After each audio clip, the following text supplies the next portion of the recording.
Hello again. I want to take up where I left off last time in the series, the Logos, the Tao, and the Hermetica. And what I want to do in this particular session is focus on the Hermetica. And I have a book here. It's called The Hermetica, The Lost Wisdom of the Pharaohs. It was written by Tim Freak and Peter Gandy. And so I'll be reading a little bit from this book this evening. And it's a great book to have if you don't have it. I would suggest that you get a hold of a copy. You can also find PDF copies, I think, online. And it's also in a Kindle edition. And I'm not sponsored by this book. I just want to make sure that I share it. So once again, it's called the Hermetica, the Lost Wisdom of the Pharaohs. Okay, so with this book, the thing that I see important about it is that the concept of God having the Word be His Son and the creative source dates back at least 5,000 years ago, according to this book that I'm looking at. And the concept of the Word being the creative source was originally brought to Greece by Pythagoras. And last week, I think I misspoke, and I want to clarify this for you. I believe that I said that he went to Egypt and Samaria. And I don't want that to be confused with the Samaritans or the Samaria of first century Judaism. What I should have said or meant to say was Sumer or Sumeria. And so that's an ancient civilization that corresponds and actually is before Egypt. So this is where Pythagoras got the information, and he brought it then to Greece. And so this information that had originally been written in the name of Thoth, Thoht, an Egyptian god form, was turned into Hermes in Greek, and it became Hermes Trismegistus, which is the thrice great Hermes. So I want to make sure that the reason that I think that this is important is because it shows that consciousness was the creative source dating back at least 5,000 years, and probably longer than that. The interesting thing is that it came to Greece, and all of the Greek philosophers, Plato, Heraclitus, the Stoics, they all talked about the Logos being the creative source of the universe. And then it was picked up by a Jewish philosopher who was part of the Hellenist movement from the diaspora, and his name was Philo. And Philo, at the time of Christ, actually he was contemporary with Christ, but he wrote about the Logos before John was ever written, a long time before John was written. And I'm not trying to discredit the account in John's Gospel. It has some important mystical revelation from the source. That's not my point at all. My point is that I've adopted a kind of eclectic or syncretistic spirituality that looks at mystical revelation over the millennia.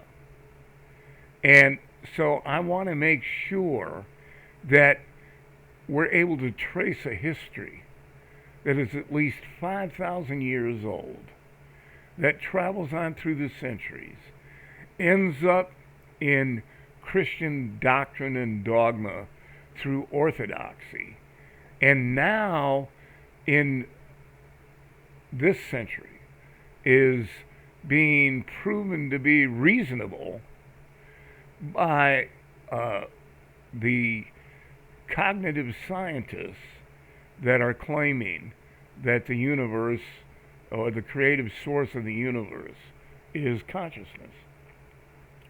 And it's not just the cognitive scientists.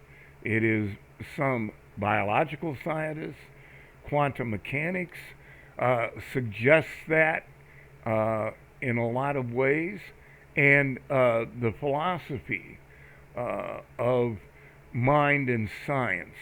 People like Bernardo Kastrup are believing that the world or the universe is created by consciousness.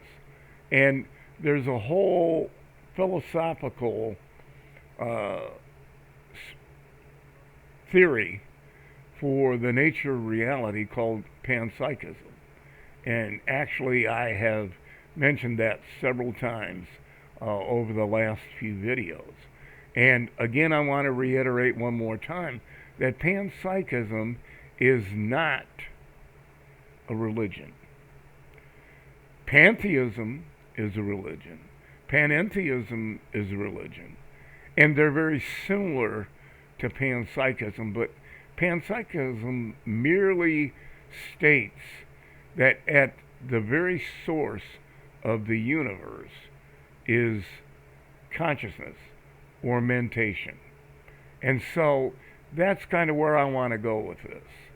And so the Hermetica was well received up until about the 1600s.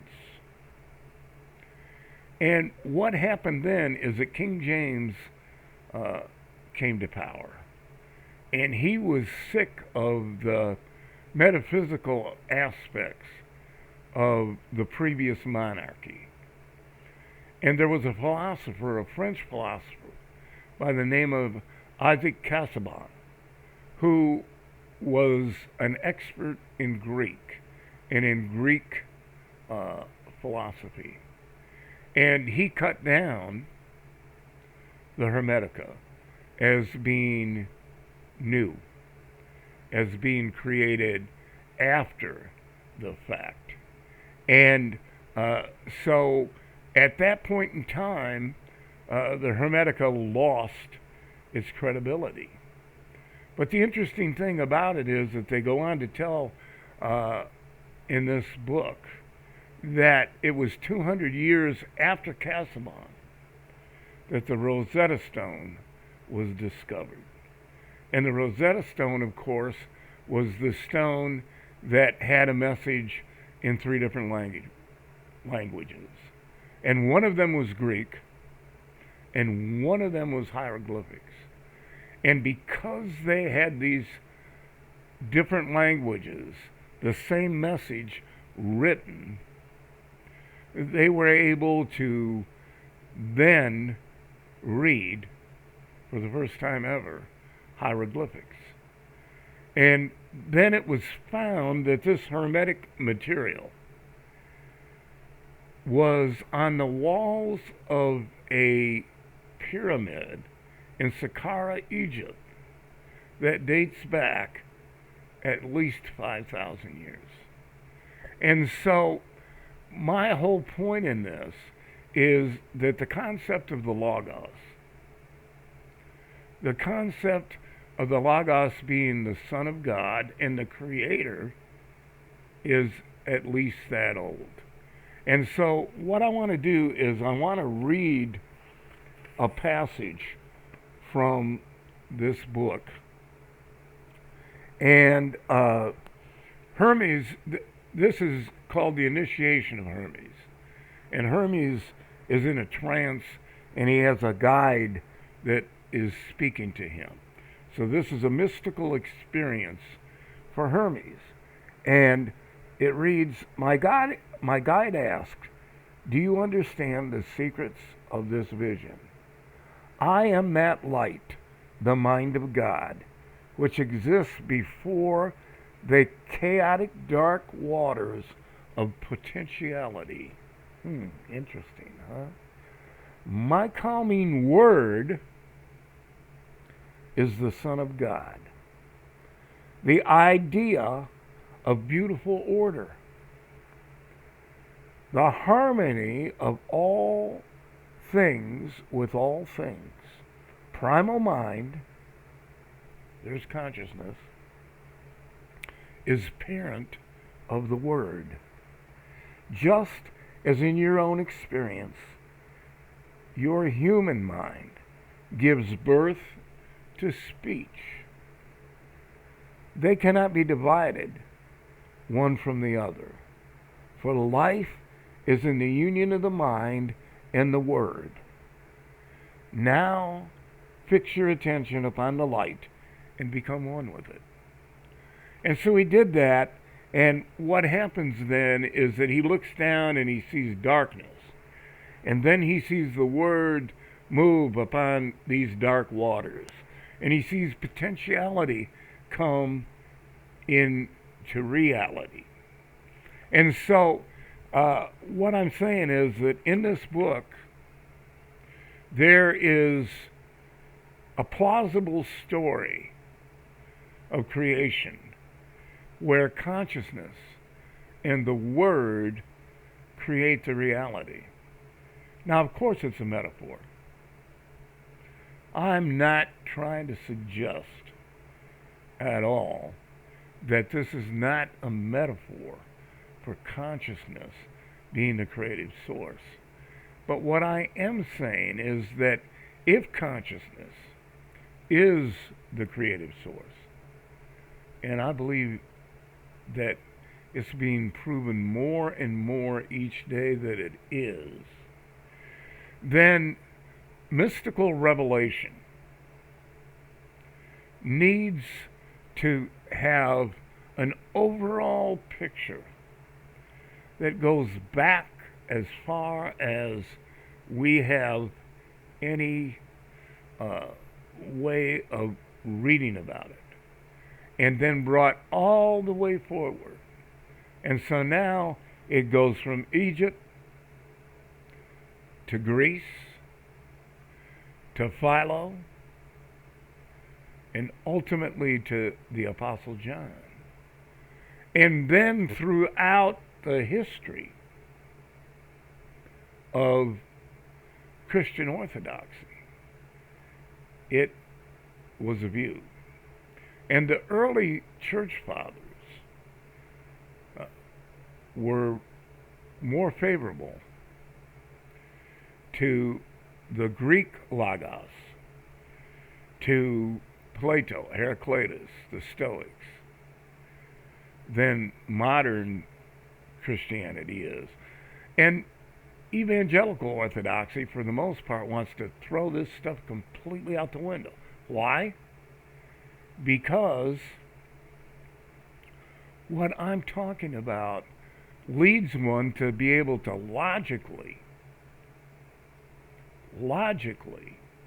accept eclectic spirituality and understand that there's been a message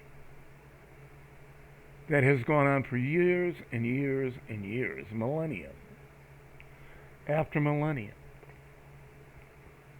that shows this very concept of consciousness being the creative source. And so my hope is that people will be able to take this knowledge and be more inclusive